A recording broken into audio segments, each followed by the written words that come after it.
Como passou rápido, né? A gente vê assim que foram 9 meses. Vou ter que usar o computador hoje, irmãos. Esqueci em casa o meu bloquinho que eu uso. E como passou rápido esse tempo. E uma palavra brotou ao meu coração para essa noite, para esse encerramento. Hoje eu estou com as minhas 4 mulheres aí, né? Eu acho que elas estão lá na salinha das crianças. A pastora Carol deve estar lá já com elas. Catarina, Sara, Letícia, vão estar todas aí depois aí no final. E para mim uma semana muito importante. E eu quero até testemunhar isso agora para vocês. Muito importante. Falava isso com o pastor Alexandre.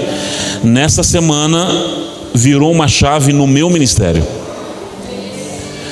Promessas de pelo menos mais de 15 anos atrás se cumpriram nesse domingo de manhã.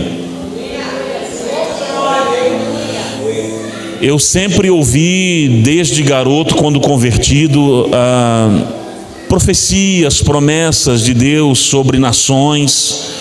E a gente já foi em algumas nações pregar, mas uma palavra específica era sempre liberada: você será um pai nas nações. Você vai exercer paternidade nas nações. E nós fomos pregar no Equador agora, ficamos uma semana. Eu cheguei terça-feira do Equador. E foi uma viagem muito profética.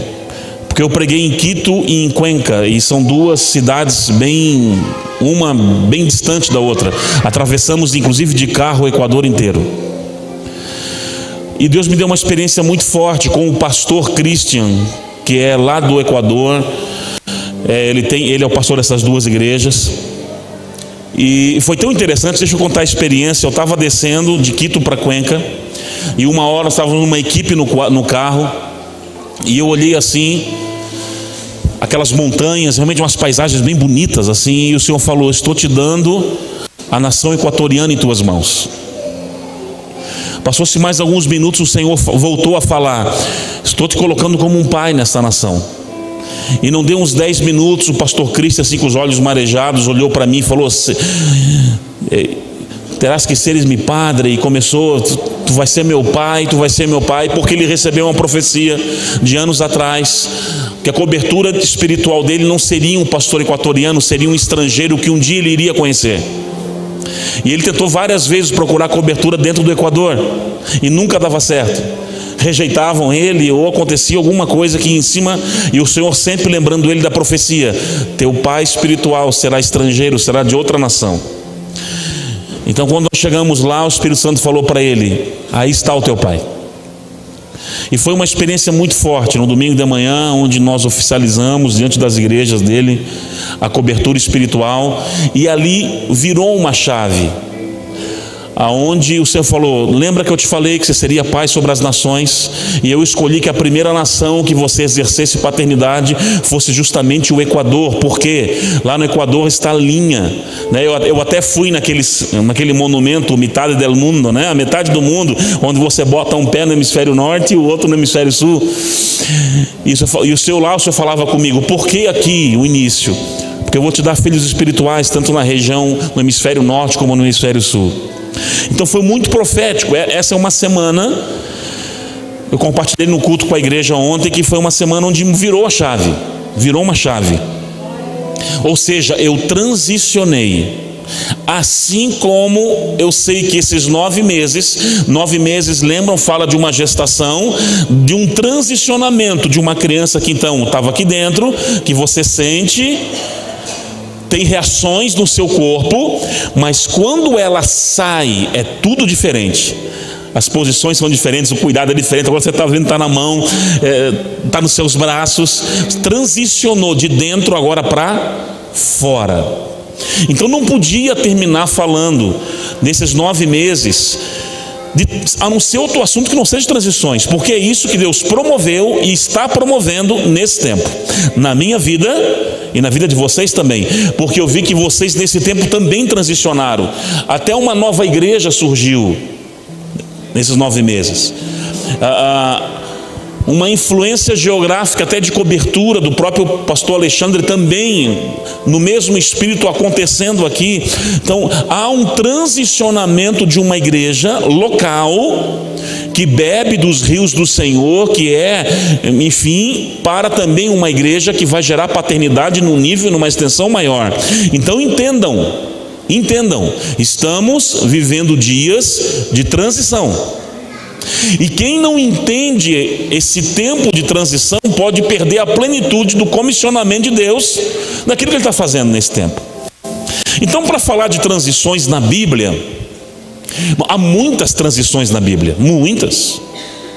Transições de cajado, como Elias para Eliseu, como o transicionamento de coração de um pai para um filho, como Paulo para Timóteo. Há muitas, o próprio Barnabé com Marcos, com João Marcos. Há muitos transicionamentos, inúmeros exemplos, mas tem um que marca a minha vida. E eu quero que você abra a sua Bíblia, ou se quiser projetarem lá também, Josué capítulo 1, versículo 1. Essa transição para mim é a mais intensa da palavra, é a que mais me ensina, é a que mais me exigiu fé, ousadia. Aliás, a série é fé, né? É bem isso mesmo, convicção, fé, etc. e tal. Josué capítulo 1, eu não sei se vão colocar ou não o texto. Vão colocar? Miranda, lá está. Versículo 1.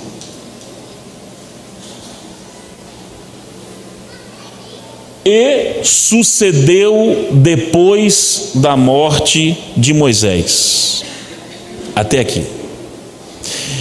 Josué capítulo 1, versículo 1, a parte A está falando de uma transição, de um legado geracional que sai da mão dos maiores líderes no Antigo Testamento, Moisés, para as mãos agora de Josué. Agora, irmãos, e eu tenho me debruçado sobre o livro de Josué nesses últimos dias, para entender o papel e o tamanho do que fez Josué, nós precisamos entender o tamanho do que foi Moisés. Irmãos, Moisés, ele não foi um ícone apenas no cristianismo. Aliás, ele não é que não foi, ele não é. Moisés, ele é respeitado no judaísmo, no cristianismo, algumas regiões orientais, e pasmem, ele é um ícone muito grande no islamismo. Os muçulmanos têm Moisés como um grande feitor, como um grande profeta, um grande cara. O Alcorão é o livro dos muçulmanos, amém? Você deve ter ouvido falar. O Alcorão não é dividido por capítulo, por livros, como nós, tem 66 livros da Bíblia. O Alcorão é um livro só com 114 capítulos, ou também conhecido como suras, né? Então, você vai perceber que Moisés é citado inúmeras vezes dentro do Alcorão. Por exemplo, no Alcorão, no capítulo 28, versículo 3 e 4, fala ali de Moisés e os seus feitos diante de Faraó. É narrado ali. Sim, o Êxodo é narrado ali.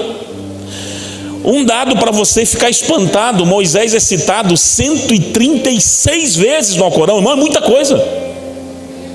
Eu estou falando de Moisés da Bíblia. Então você percebe que Moisés foi um cara de uma influência não só no contexto judaico de Israel, no Torá, mas para nós hoje, como homem de fé, como homem, um pai de uma geração, de uma nação, mas alguém que é considerado como um grande homem de Deus até hoje em inúmeros meios religiosos e religiões e por aí vai. Moisés, ele vive 120 anos. Desses 120 anos, 3 blocos de 40 anos define muito bem quem foi Moisés, porque de 0 a 40 anos foi um tempo marcado por preparo. Aliás, eu acho muito interessante você estudar a vida de Moisés pela lupa de Estevão, em Atos capítulo 7. Estevão, o primeiro mártir, quando ele faz aquele discurso acalorado, apaixonado, antes de ser levado à morte, ele usa uma boa parte ali do versículo 20 em diante para falar de Moisés. E é interessante que tem detalhes na fala de Estevão sobre Moisés que não estão no Êxodo. É muito interessante ver Moisés pela lupa de Estevão. Ele deixa muito bem claro os 3 blocos de 40 ali. Moisés foi instruído em toda a obra e ciência dos egípcios. Ele foi o cara, aprendeu muito. Dos 40 a 80 ele viveu no deserto de Midian, foi uma outra fase, deserto. E dos 80 aos 120, então, a grande, de Moisés, a grande performance e tal. E esses 80 a 120, irmão, principalmente, foi marcado pelo sobrenatural. Tudo na vida de Moisés ganhou assim um tom cinematográfico. É ou não é? As 10 pragas do Egito, meu Deus, irmão. Água transformada em sangue, a praga dos piolhos, a praga das rãs, a praga disso, daquilo, até a morte dos primogênitos. Só o fato de Moisés se colocar diante da maior autoridade mundial, confrontar o cara e não ser morto já é um milagre, porque naquela época qualquer um que falasse para o faraó já era decepado.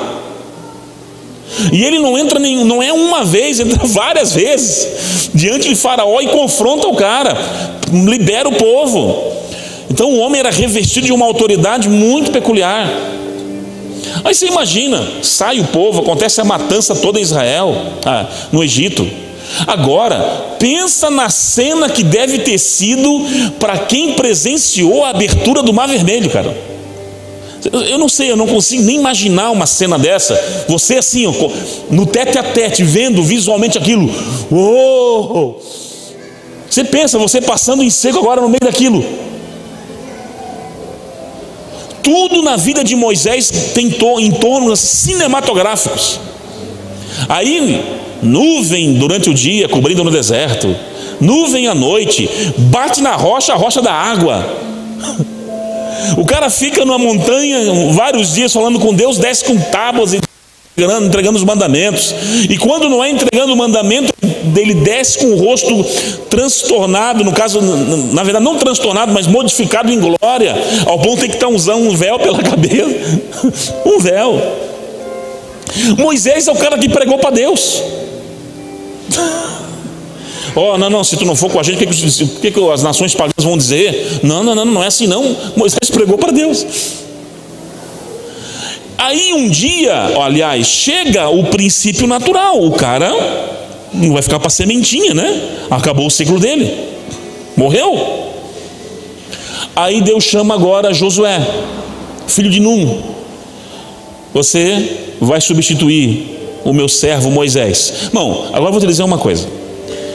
Se coloca na pele de Josué agora, substituir somente o Moisés ali. Só o Moisés vai substituir. Se bota na pressão que esse cara foi colocado. Substituir a das maiores transições da história bíblica, que essa foi a maior transição. O cajado que Josué, eu não sei, eu ia tremer na base, eu ia me pirulitar, porque foi muito difícil para Josué, gente. Uma transição desse tamanho.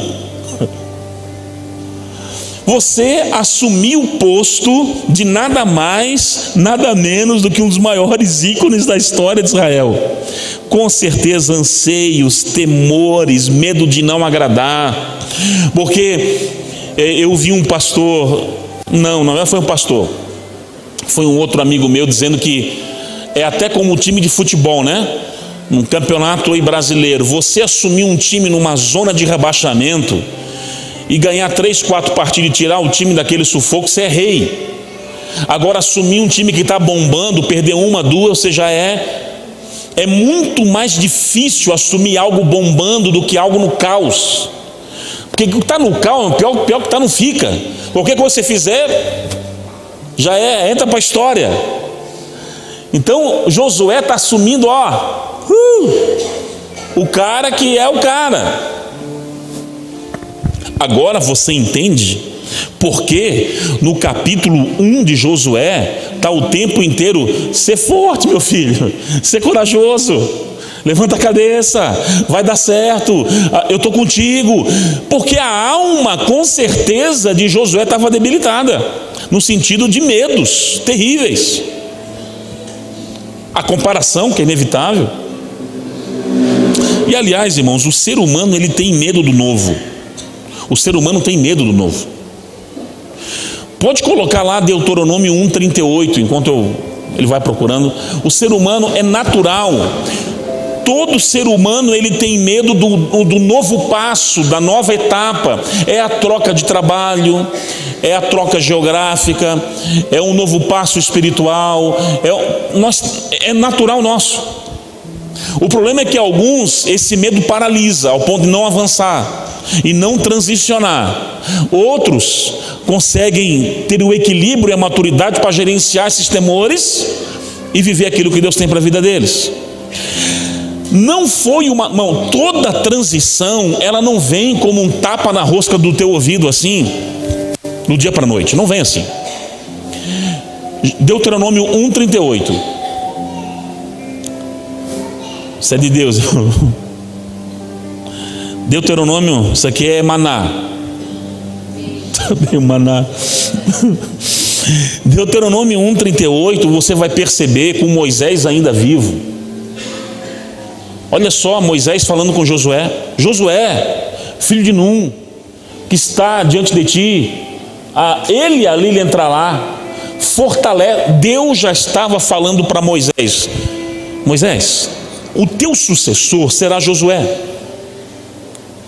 Fortalece ele, porque é ele que vai fazer dar a Israel a terra prometida. Não é você, Moisés, é ele. Então entende, Josué 1 não é uma surpresa para Josué. Não foi uma coisa que caiu no colo. Não, ele já vinha sendo preparado. Porque todo o processo de transição não é assim também. Porque Deus sabe das nossas limitações, Deus sabe da nossa estrutura. O transicionamento é progressivo. Então ele foi trabalhando no coração de Josué. Aliás, tem um outro texto, Deuteronômio 3:28, se quiser abrir aí. Deuteronômio 3, ou vamos ler ali também, 28. Deuteronômio: manda, pois, a Josué, Deus falando com Moisés, e faz o que agora? Anima-o. Depois do que? Ele repete: fortalece-o. Porque ele passará dentro deste povo e o fará possuir a terra que verás. Irmão, o treinamento começou muito antes com Josué. Muito antes. Fortalece-o, anima-o, vai para cima de Josué, intensifica o coração dele, faz ele ver que ele não arranca todo o complexo de inferioridade, arranca essa lei de comparação, a transição vai acontecer. Então Josué capítulo 1 não é algo inédito na vida de Josué. Mas sabe por que a ênfase de Deus na vida de Josué, no capítulo 1 de Josué? Porque, irmão, saber que você vai transicionar e viver algo é uma coisa. Quando chega o dia que a coisa acontece, é bem diferente. É bem diferente. Deus fica prometendo para você que eu vou fazer isso, você vai fazer, é diferente. Quando chega o dia de caiu na tua mão, o pau pega, o pau pega. Os medos, os anseios. Josué já vinha sendo trabalhado por Moisés e pelo próprio Deus sobre a sucessão, sobre a transição. Mas quando chega o dia, Josué 1:1, o meu servo Moisés morreu, Josué agora vem cá. É por isso que no capítulo 1 de Josué, se você tiver com a Bíblia aberta aí, só no capítulo 1, porque é o tema da Igreja Nação Forte em 2018, ousadia, é o ano da ousadia, e a gente usou Josué 1:9, ser forte e corajoso. Só aqui, 4 vezes nesse capítulo é usada a palavra ser forte e corajoso. Ninguém resistirá diante de ti. Assim como fui com Moisés, Josué, eu serei contigo. Apenas trate de cumprir a minha lei, trate de me obedecer os mandamentos, os estatutos que eu deixei ao meu servo Moisés, medida na palavra de dia e de noite. Ele vai dando ordenanças, ele vai dando orientações. tanto que 3 vezes, quem fala é Deus, é o próprio povo. Quer ver? Josué capítulo 1, se eu não me engano, no versículo 16. Até deixa eu ver aqui nessa Bíblia aqui, que é diferente aqui. Josué 1, 16. Deixa eu ver se é isso mesmo. É isso mesmo. Vamos ler daqui em diante. 3 vezes quem fala ser forte e corajoso é Deus. Josué, vem cá, Josué. Porque ele estava numa crise. Até o versículo 9 é 3 vezes. O próprio povo vê que Josué está nessa transição dá medo, transição não é como vai ser, será que vai ter, será que o povo vai entender o que eu estou fazendo? Tudo isso acontece assim.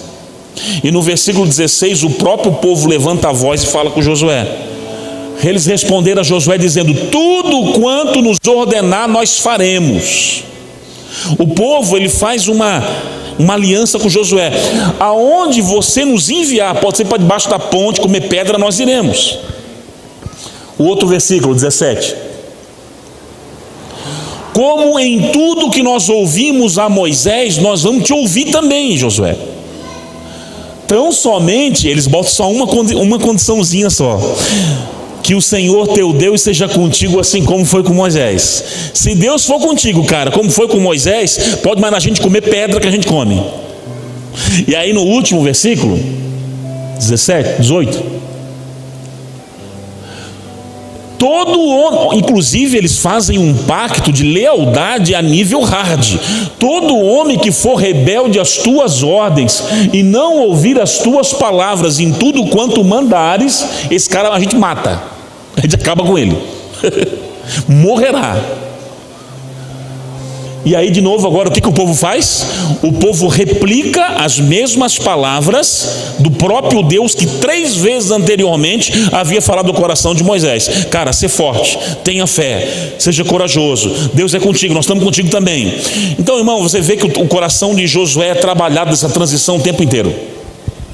Tanto que do versículo 1 ao 9 nós entendemos pelas palavras. Pode botar Josué 1:10, por gentileza. O Miranda está trabalhando lá hoje, né? Josué 1 ao 9 parece uma condição emocional. O 1:10 parece que virou uma chave. Por quê? Porque Josué aqui está com a cabeça erguida, começando a dar o quê? Ordens, comandos. Do versículo 1 ao 9 parece ser um homem ainda meio assim, né? Será? Com alguns questionamentos internos de Deus, trabalhando o coração, trabalhando as emoções, trabalhando o coração. No versículo 10 parece que virou uma chave, porque o homem se levanta e começa a dar agora comandos. E ninguém, debaixo de uma fé e uma convicção, começa a dar já seguimento àquilo que Deus mandou ele fazer. Então aqui Josué já virou a chave. Virou a chave. Irmão, transição não é fácil. Eu passei por várias ao longo da minha vida. Várias. Transição de conforto financeiro para viver da fé. Transições ministeriais, algumas. Transições de níveis espirituais, várias. Transições de casamento na área conjugal. Transições com filhos. A casa só tinha eu e ela. Hoje tem aquela turminha toda. É uma transição. Até chegar o dia da síndrome do ninho vazio, e vai tudo embora e fica só ela de novo. É o tema do livro que eu lancei. Aliás, o livro que eu lancei vai estar lá atrás. E você comprando não só o livro novo, mas outros materiais, você vai estar me ajudando num projeto que eu recebi uma palavra de Deus. É outra transição. Antes de ir para o Equador, uma semana antes, o Senhor falou assim para mim: você vai lançar um livro em espanhol, um livro para a América Latina. Falei, dinheiro não tenho, mas é você ousado, não é o ano da ousadia mesmo? E comecei, já enviei pela fé para a R2 Tradutora de Joinville, já estão fazendo. Dia 15 de novembro acabam toda a tradução, tem outras etapas. E você adquirindo os nossos livros lá, você vai estar me ajudando a esse projeto específico, que agora é o foco, o livro em espanhol. Amém? Vai estar lá o livro novo, você pode levar de presente para alguém, tem maquininha também, por aí vai. Mas eu passei por várias transições. Uma transição ocorreu agora, domingo. Sempre estamos passando por transições. Sempre estamos sendo desafiados a alguma coisa. Irmãos, e se nós não entendemos e não nos posicionarmos com maturidade, a gente vai perder o tempo da visitação. Às vezes, Deus está nos chamando para um nível de preparo e conhecimento maior, porque Ele quer nos transicionar ministerialmente. A gente não entende, e fica procrastinando algumas coisas. A procrastinação mata a transição. Procrastinação é empurrar com a barriga, deixar para amanhã sempre o que era para fazer agora, para ontem. Então tem tempo que é tempo de investir, é tempo de ser agressivo no mercado, tem tempo que não. Tem tempo que é para ser agressivo na questão financeira, como eu falei, ou às vezes muito menos ministerial, ou em tempo de renúncias. Irmãos, eu nunca fui tão agressivo em termos de ofertas como nos últimos 3 meses. Por quê? Porque eu estou transicionando.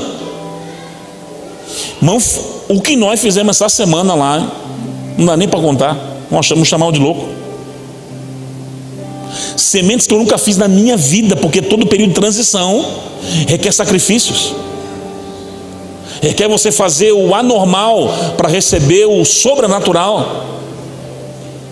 Então, principalmente em tempos de transições, é tempo de muito sacrifício. É que nem Davi transicionando a arca, essa desceu forte, transicionando a arca de Obed-edom para a cidade de Davi, para o lugar de adoração. A cada quantos passos ele sacrificava? 6 passos, um sacrifício. 6 passos, um sacrifício. Mas para que tudo isso? Porque era um tempo de transição. Meu Deus, eu tenho que anotar, irmão. Anota aí depois, por aí. A cada 6 passos, um sacrifício. Porque todo tempo de transição é marcado por sacrifício. E é o que nós estamos fazendo agora, nesse tempo, assim, de forma sobrenatural. Agora, em tempo de transição, algumas coisas têm que ser entendidas, irmãos. Primeiro, tudo já está preparado. Tudo já está pronto. Pode ser Deus já na sua onisciência, Ele preparou tudo. O que Ele requer de nós é aquilo que eu preguei no mês passado sobre obediência, foi, né? Obediência e seus contrastes, fidelidade, obediência, só isso. Está no canal do YouTube lá da igreja, você pode procurar. É isso.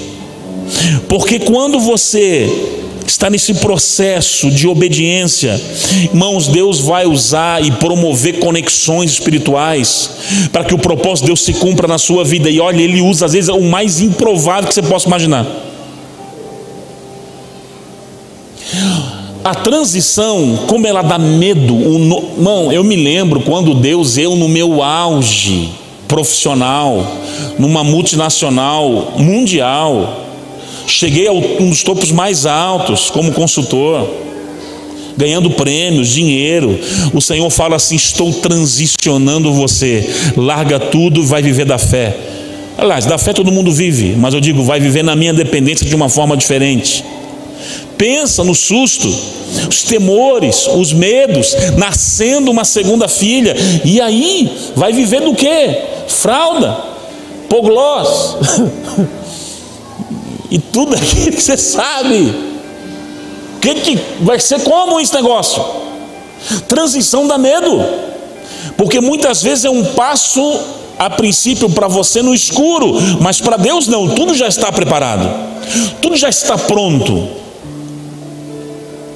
Agora, quando damos os passos que precisamos dar numa linha de ousadia e transição, e entendemos os transicionamentos de Deus, e temos a coragem de agir, você vai encontrar os Boaz, que vão remir Ruth, você vai encontrar os reis Assuero, o rei Medo-Persa, que numa noite qualquer perde-se o sono, então ele me trazem o livro das crônicas persas, e ele começa a ler as histórias. Ele, teve um cara de nome Mardoqueu que salvou a minha vida?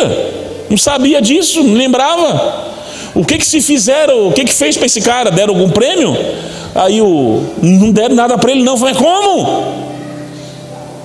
Vou honrar esse cara para ontem.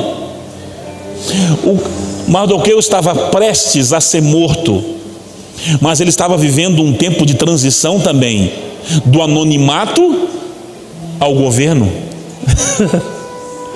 E é do anonimato ao governo, é do tempo de transição que Deus usa os mais improváveis para te conectar ao propósito, ao teu destino profético. Porque inclusive no tempo de transição a gente pensa assim: Deus vai usar aquele lá, ó. Quem vai abrir a porta para mim é aquele, quem vai trazer a oferta para mim fazer o que eu preciso fazer é aquele. É aquele. Não, não é aquele, é aquele que Deus quer, e às vezes é o mais improvável.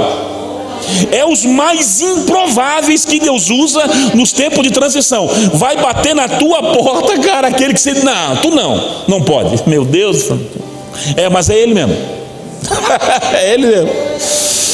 Que vai chegar com uma botija, com uma caneca, seja lá com o quê, com uma bacia, ou com ouro, ou com qualquer coisa, ou com influência, porque também na transição, Deus sempre vai colocar homens de influência, mulheres de influência ao seu lado, que vão ver em você o que ninguém viu,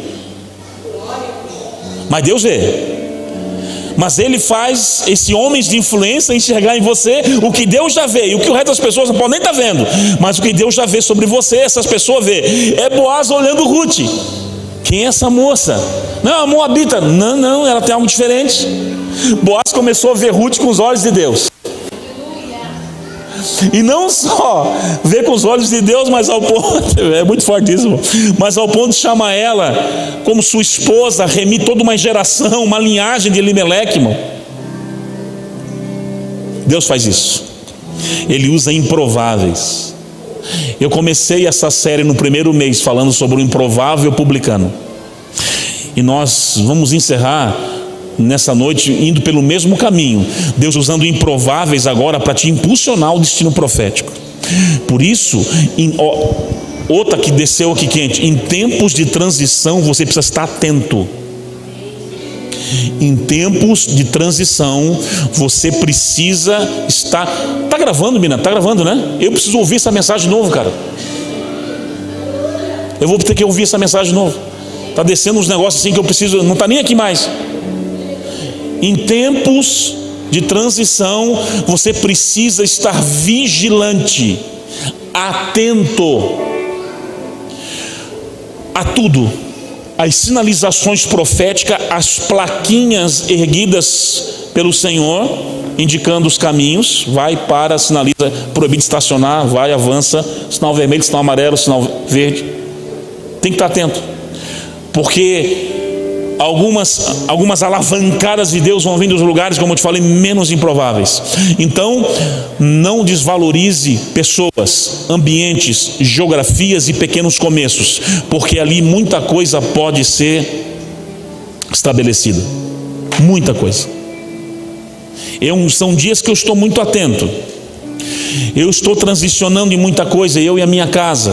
Então o que nós estamos fazendo são dias de oração, são dias de muita introspecção, de reflexão, de olhar e pedir os olhos de Deus no meio do todo, para que Ele faça você pisar onde Ele quer que você pise, e sabendo que duas coisas são importantes em transição: primeiro, tudo já está preparado, e segundo, Ele está no controle.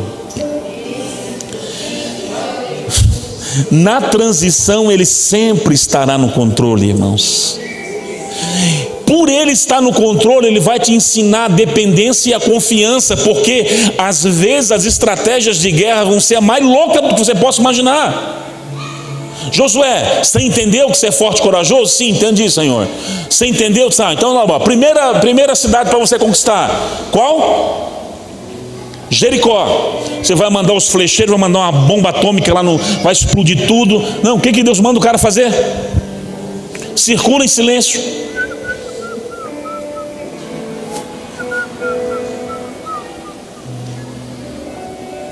Estratégia boa essa?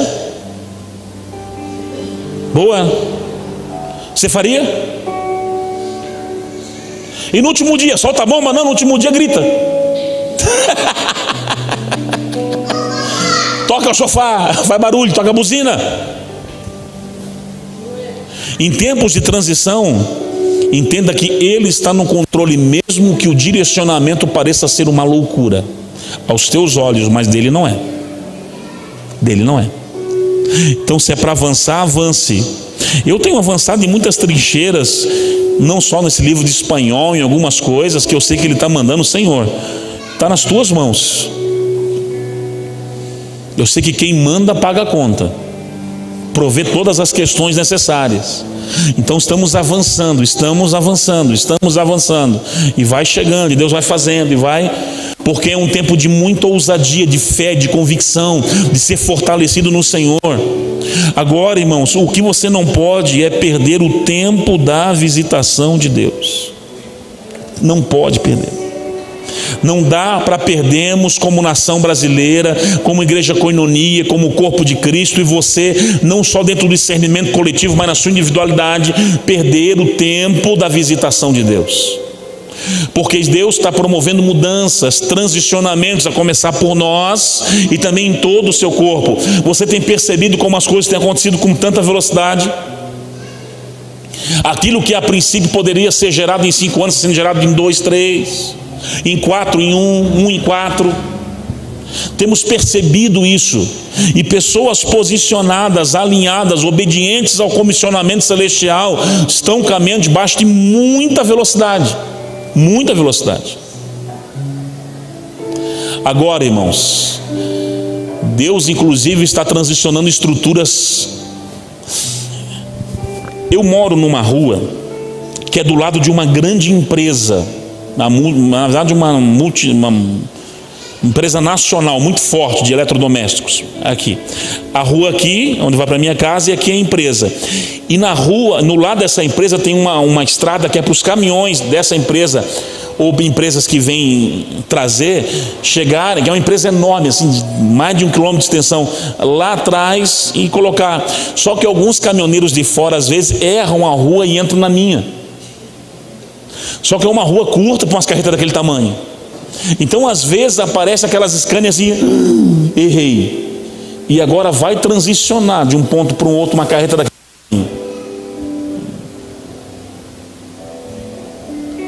Não, é umas 200 manobras. E vai. Aí eu fico olhando, meu Deus, vai pegar o muro, pelo amor de Deus, não, vai devagar. E às vezes vem mais 1, 2, 3 que desce para ir ajudando. E fica uma jamanta daquela transicionando numa ruazinha daquela, até poder voltar para o lugar de origem. Transicionar uma carreta não é fácil, principalmente quando é transicionar dentro de um discernimento coletivo. Há ajustes a serem feitos. Nós estamos passando na nossa igreja um tempo de muitos ajustes. Ainda agora à tarde estava trabalhando em cima de um ajuste específico lá. Ajustes, vai para cá, às vezes dá um desgaste, às vezes um desgaste ali, um desgaste aqui, e você vai, porque transicionar uma jamanta dessa, uma carretona, não é fácil. Mas quando é encerrado o trabalho, você volta para a origem e vai para o destino profético da qual o Senhor te comissionou. Agora entenda uma coisa: as maiores guerras que nós temos nesse período é num lugar só. É só num lugar. É aqui. O maior campo de batalha em tempo de transições, de expansão ministerial, de expansão espiritual, de expansão, é aqui. As maiores lutas sempre serão aqui. Se você conseguir dominar a sua mente. Porque todo o problema de Moisés foi palavras para arrancar ele daquele quarto de Josué, daquele quartinho escuro dele, aquele local de debilidade na sua alma, de trabalhar, de fazer ele ver, de fazer ele entender. Porque quando você entende, você compreende, você ganha força, fé e convicção para transicionar. Então, irmãos, é totalmente aqui a batalha que você está enfrentando. Porque Aí a gente vê quando Paulo ele fala a Efésios, à igreja de Éfeso, no capítulo 6, que nós temos que ter toda a armadura de Deus. Inclusive um dos equipamentos lá quais são? Capacete de salvação, coraça. As minhas filhas oram todo dia isso no carro indo para a escola. Eu falo, ora aí filhas, bota o equipamento. Elas vão, Senhor Jesus, bota o capacete da salvação. Elas vão botando assim nelas. Agora tem um que é o escudo. Do quê? Para fazer o quê? Apagar o quê? Os dardos inflamados do diabo que vem aqui na sua mente. Porque é dardo o tempo inteiro, irmãos.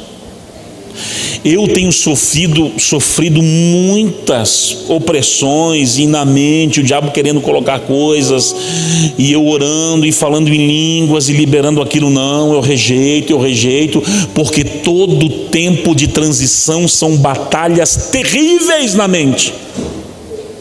Terríveis. Cheguei numa cidade aí, não vou falar nem o estado, nem a cidade, um pastor renomado, com grande igreja, uma igreja com uma estrutura dos sonhos que eu gostaria de ter. Fiquei inclusive na casa dele, e conversando, e jantando, e tendo um tempo de comunhão, e de repente do segundo para o terceiro dia, aquele homem abre o coração e falou, eu vou entregar a igreja domingo que vem. Homem debaixo de setas, irmão, não tinha nada fora do lugar, mas com uma crise na mente, ao ponto de ele estar prestes a jogar fora tudo aquilo que construiu em 19 anos. Olha o que uma luta na mente pode fazer. Orei, ungi a mente dele. Aliás, irmãos, eu creio que é uma direção dessa noite. É uma direção, inclusive, para a gente encerrar o culto nessa noite. De todos que estão aqui, nós, pastores, ungimos a mente de vocês. Nada místico, não, mas algo profético. Porque eu sinto dardos inflamados aqui contra a vida de muitas pessoas aqui dentro. Com muitas batalhas aqui, ó. Muitas aqui, ó. E é necessário a gente ungir a vida de vocês essa noite. Colocar as mãos ali, só decretar realmente o poder de Deus sobre a tua vida, quebrando todo o dardo do inimigo sobre a tua cabeça, sua mente, para você poder ter clareza, para poder avançar. E esse pastor, nós oramos, ministramos, ungimos a mente dele, declaramos, realmente fizemos ele enxergar, porque te cega tanto que você deixa até de ver o que Deus já te deu, o que está te dando, de tão cego que você fica. Então, no domingo à noite, ele era um outro homem já, mais convicto, mais cheio de fé. Orou comigo, chorou e falou assim: vou continuar, pastor, vou continuar, eu preciso continuar. E eu glorifiquei a Deus, porque foi mais um homem que o diabo não conseguiu derrubar com essas setas na mente.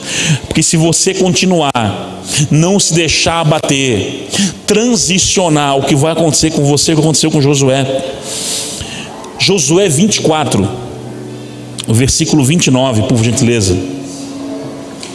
Josué 24, 29.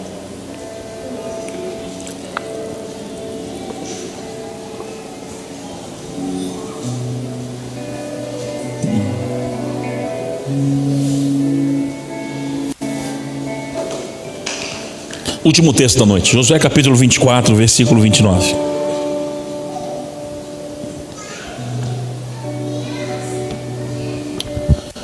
E depois dessas coisas sucedeu que Josué, filho de Num, servo do Senhor, também morreu. Aqui é outra transição, que não é o nosso foco hoje.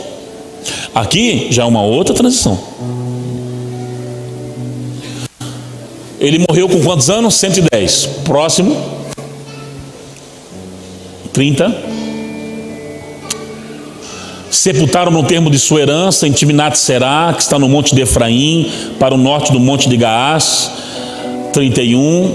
E isso aqui mexeu comigo, irmãos. Serviu, pois, Israel ao Senhor todos os dias de Josué. E todos os dias dos anciões que ainda sobreviveram muito tempo depois de Josué, e sabiam que todas as obras que o Senhor tinha feito a Israel. Um homem que transiciona com o Senhor para o seu destino profético deixará um legado, irmãos, de obediência. O que Josué fez, inclusive em termos de legado, por mais que o nome de Moisés é mais notório, em Moisés teve bezerro de ouro sendo erguido, em tempo de Josué não. Josué não. Enquanto Josué viveu, Israel serviu ao Senhor todos os dias da sua vida, porque um homem que transiciona da maneira correta, é fiel, obedece e está disposto a viver o que tiver que viver, ele não toca só uma vida, só uma família, é uma geração inteira, é tudo o que está ao seu redor. Ele influencia pela sua paixão, pelos seus posicionamentos. Inclusive os anciões que sobreviveram ainda depois dele, o legado para a liderança ficou, e muito tempo Israel ainda bebeu da obediência de Josué. Até que depois entrou o tempo dos juízes e mais algumas coisas, você conhece a história. Começou-se novamente uma decadência moral, ética, espiritual, mas isso é outra transição também. Mas assim, aqui nós vemos que há frutos e há recompensa para a obediência. Josué poderia ter dito não a essa transição. Não estou preparado, não sei, não quero, não vou, escolhe outro. E ele nunca teria vivido o que viveu, e nunca teria sido um ícone para influenciar uma nação inteira. Nunca. Porque Josué já sempre mostrou traços de fidelidade desde sempre, que quando Moisés manda os 12 espias, 10 voltam endemoniados, com muitas setas aqui na mente. Só Josué e Caleb que mantêm uma postura firme, de fidelidade, de obediência. Dizia que Josué era servidor de Moisés. Carregue a mala do seu pastor, sirva a ele todos os dias da sua vida, até que chegue o tempo de o Senhor transicionar você também, porque só será pai quem um dia aprendeu a ser filho. Essa é forte, irmão. Só vai ser pai numa geração quem primeiro aprendeu a ser filho. Jamais se levantará como pai geracional. Josué aprendeu o que era ser filho, aprendeu o que era se submeter, aprendeu o que era se sujeitar, aprendeu a inclinar o seu coração, a ficar do lado da tenda ali só ouvindo Moisés chapando com Deus e sabendo que não era a hora dele ainda ter aquele tete-a-tete que ia chegar. Mas quando os Moisés morrem, os Josués assumem, porque todo o posicionamento de fidelidade e obediência é que vai te proporcionar chegar ao seu destino profético. Agora, o nosso maior problema é permanecer firme em meio a essa crise mental que a gente passa. Nós fizemos isso ontem na igreja. Eu preguei não preguei a mesma palavra com alguma forma diferente, que cada lugar é um lugar, cada noite é uma noite. E chamamos para frente todas as pessoas que estavam passando por dificuldade, estavam vivendo assim, opressões violentas. Irmão, veio uma multidão para frente, uma galera para frente, porque é um tempo que a igreja do Senhor Jesus está transicionando, e por isso que as batalhas estão tão grandes aqui na mente, tão grande. Agora, por favor, não lute sozinho. Não fique sofrendo sozinho num canto apanhando. Abra o coração para alguém, compartilha com alguém, por às vezes uma oração, um ato pode quebrar toda essa nuvem opressa sobre a sua vida. Aí você fica apanhando sozinho. Pastor, pastora, líder A, líder B, pastor A, pastor X, por favor, ora por mim, estou numa semana opressiva demais, sou capaz de fazer uma besteira se alguém não orar por mim, se alguém não me ungir, se alguém não declarar algo sobre a minha vida. Pronto, às vezes aquilo ali vai ser libertador para você naquela semana, naquele mês. Eu tenho momentos que ligo para o meu pastor: pastor, está difícil, ora por mim aqui, assim, estamos vivendo isso e aquilo, me ajuda. E às vezes ele olha para o telefone mesmo, E aquilo já é um bálsamo no meu coração, já ativa áreas que não estavam ativadas em mim, já faz destronar e arrancar alguns dados, erguer novamente mais ainda forte o escudo da fé. E é o que você precisa sair daqui dessa vez, irmãos, porque eu sinto no meu espírito aqui muito forte, um espírito de confusão na sua mente, muito forte. A palavra é essa, um espírito de confusão.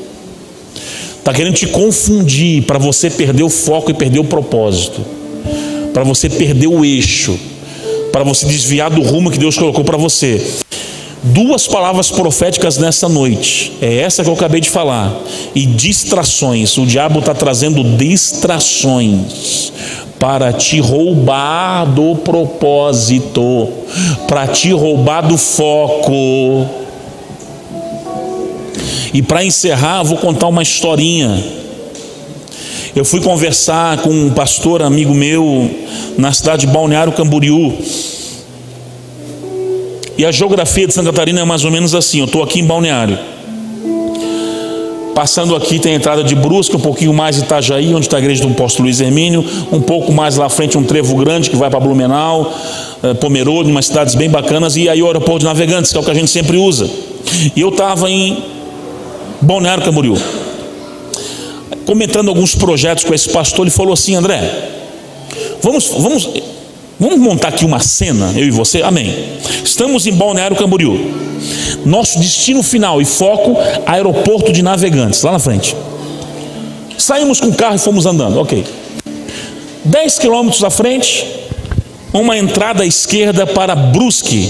Brusque é bom? Eu falei, claro, é a minha cidade, eu sou pastor lá, é uma cidade que manda leite e mel. Para mim é, para você é Mogi, mas para mim é Brusque. É bom ou não é? É bom, é bom. Mas é para onde você está indo? Não. Não é, Bruno? Não é. Passa mais uns 4, 5 quilômetros, tem a entrada à direita a Itajaí. Itajaí é bom? É. Tem praia? Tem. Tem o Evandro, Luiz Hermínio, que é amigo, que me ungiu a pastor. Tudo bacana, show de bola, é bom, é. Mas é onde você está indo? Não. Passa mais uns 10 quilômetros, tem o grande trevo da 470, onde vai para as cidades Pomerode, Indaial, Timbó, Blumenau, cidades colonizadas por alemães, cidades que são uma graça de se conhecer, de passear por ela, Jaraguá do Sul. É lindo, não é? É lindo, dá vontade de ir? Dá. Mas é onde você está indo? Não. Então pega a direita, pelo amor de Deus, vai para o aeroporto. O problema é que nós saímos do ponto A e vamos entrando em outros lugares e perdemos tempo aqui em Brusque, no sentido da ilustração. Aí entramos em Itajaí também, aí pegamos a esquerda para 470 e vamos perdendo mais tempo ainda. E quando você vê, o lugar aonde era para você chegar ficou comprometido no tempo, na execução, na produtividade, em tudo. Então é tempo de você eliminar distrações. Distrações estão roubando muita gente do propósito. É tempo de foco. Para conquistar e transicionar tem que ter foco. É isso, eu vou caminhar e parar de perder tempo com coisas que não estão agregando em nada na sua vida, na sua trajetória, na sua caminhada. Quer abraçar meio mundo e não faz nada direito. Faz o que Deus mandou você fazer e pronto. Execute, trabalhe, realize. E para de perder tempo com distrações. Sopre tudo isso da sua vida, esses ruídos todos e pronto. Então você vai transicionar da forma correta e alcançar o que Deus tem para você. Porque daí você faz e não faz nada. Executa e na verdade, irmão, o galardão, e aqui eu prometo que eu encerro, que eu sempre quando um pastor está dizendo que está terminando, na verdade daqui a pouco ele está terminando. Né, você? Até esqueci o que eu ia falar agora. O galardão, obrigado povo de Deus. O galardão não vai ser medido pela quantidade de coisas que você fez. O galardão vai ser medido pela quantidade de coisas que Ele mandou fazer, que Ele mandou você fazer e que você fez. Está ligado diretamente à obediência, a foco. A foco. E eu queria então que você ficasse de pé nessa noite em nome de Jesus.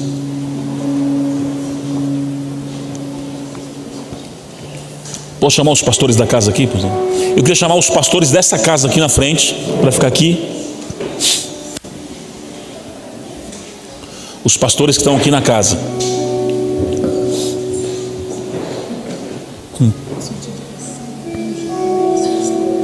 Tá, vou fazer isso. Sim. Os pastores aqui, ó, da casa.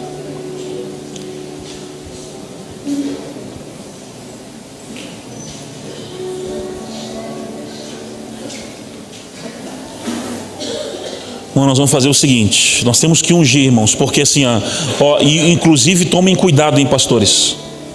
Olha aqui para mim, por gentileza, tomem cuidado.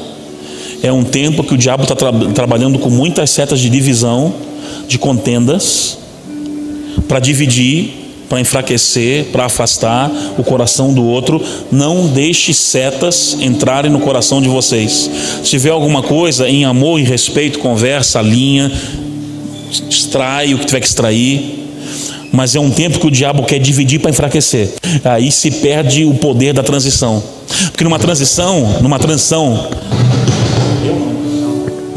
de uma carreta, um fica aqui olhando no caminhão, vem para trás aqui, todos são importantes no processo. O outro está na boleia, o outro está cuidando para as coisas lá de cima não cair. Todos são importantes no momento de transição, que o diabo quer enfraquecer. Eu tenho visto, inclusive, lá na minha igreja, nesses dias, setas contra os líderes, contra os governos. Nós estamos sentando, alinhando, aproximando mais o coração do outro, para não deixar o diabo entrar e interromper aquilo que o Senhor está construindo. Então, primeiro eu vou passar, nós vamos cantar uma canção. Primeiro eu vou descer e estar ungindo a vida dos pastores. Amém? E depois que eu terminar de ungir, você vai vir para frente. E pastores, só unja, decreta uma mente limpa, uma mente com todos os dados eliminados. É só um decreto em cima da mente de cada um, ungindo a mente de cada um. E depois você pode voltar para o seu lugar. Amém? Nós queremos ungir a todos aqui nessa noite. Não se preocupa, vai ser rápido. É só você vir, tem vários pastores aqui. Vamos ungir você, porque eu sei que o Senhor fala muito forte no meu coração. Muitas pessoas sofrendo ataques terríveis na mente aqui, nesse lugar, nesse ambiente. Amém? Vamos cantar uma canção então, em nome de Jesus. Você que está aí, estenda suas mãos para cá, para os pastores da casa nessa noite.